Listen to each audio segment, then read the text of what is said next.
നമസ്കാരം. മുഖ്യമന്ത്രിയായി തിരഞ്ഞെടുക്കപ്പെട്ടത് മുതൽ വി.ഡി. സതീശൻ സ്വീകരിച്ച നിലപാടുകളാണ് ഇപ്പോൾ ചർച്ചയാവുന്നത്. മുഖ്യമന്ത്രി പിണറായി വിജയനോട് ജനങ്ങൾക്ക് എതിർപ്പുണ്ടായിരുന്ന എല്ലാ തീരുമാനങ്ങളും തിരുത്തിയാണ് മുഖ്യമന്ത്രി എന്ന നിലയിൽ സതീശൻ്റെ മുന്നോട്ടുള്ള പോക്ക്. പിണറായിയുടെ വാഹന വ്യൂഹം പോകുമ്പോൾ റോഡ് ബ്ലോക്ക് ചെയ്യുന്നതിൽ കടുത്ത ജനരോഷം ഉയർന്നിരുന്നു.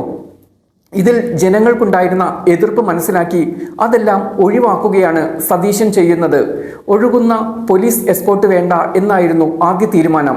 ഇതോടെ പോലീസ് വാഹന വ്യൂഹം ഒഴിവായി. മുഖ്യമന്ത്രിയുടേതടക്കം 3 വാഹനങ്ങൾ മാത്രം, മുന്നിൽ എസ്കോർട്ടായി 1 വാഹനം, അകമ്പടി സേവിച്ച് പിന്നിൽ 1 വാഹനവും മാത്രം.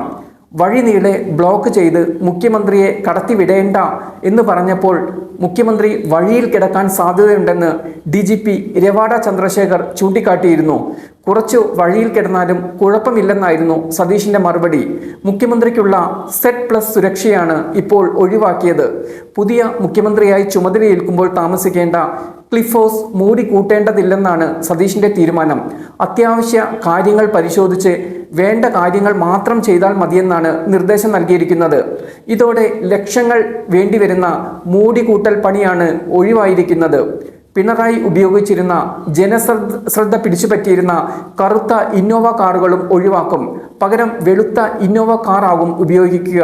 പിണറായിയുടെ കാറുകൾ തൽക്കാലം പോലീസിനാണ് വിട്ടുകൊടുക്കുക. ഈ രീതിയിൽ തീരുമാനങ്ങൾ എടുക്കുകയാണെങ്കിൽ പേഴ്സണൽ സ്റ്റാഫുകളുടെ എണ്ണവും കുറയ്ക്കേണ്ടി വരും. 600 പേരാണ് വിവിധ മന്ത്രിമാരുടെ പേഴ്സണൽ സ്റ്റാഫായി ജോലി ചെയ്യാറ്. മുഖ്യമന്ത്രിക്ക് 30-ൽ അധികം പേഴ്സണൽ സ്റ്റാഫ് ഉണ്ടാകും. മന്ത്രിമാരും 25 വരെ പേഴ്സണൽ സ്റ്റാഫായി നിയമിക്കുക പതിവുണ്ട്. ഇവർക്ക് സർക്കാർ ഖജനാവിൽ നിന്ന് പെൻഷൻ കൂടി നൽകുന്നുണ്ട്.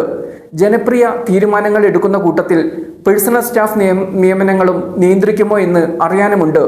ജനപ്രിയ തീരുമാനങ്ങളാണ് ആദ്യഘട്ടത്തിൽ എടുത്തിട്ടുള്ളത്. മുഖ്യമന്ത്രിയായി അധികാരമേൽക്കുമ്പോൾ ഇതിൽ മാറ്റം വരുമോ എന്നാണ് ഇനി അറിയാനുള്ളത്.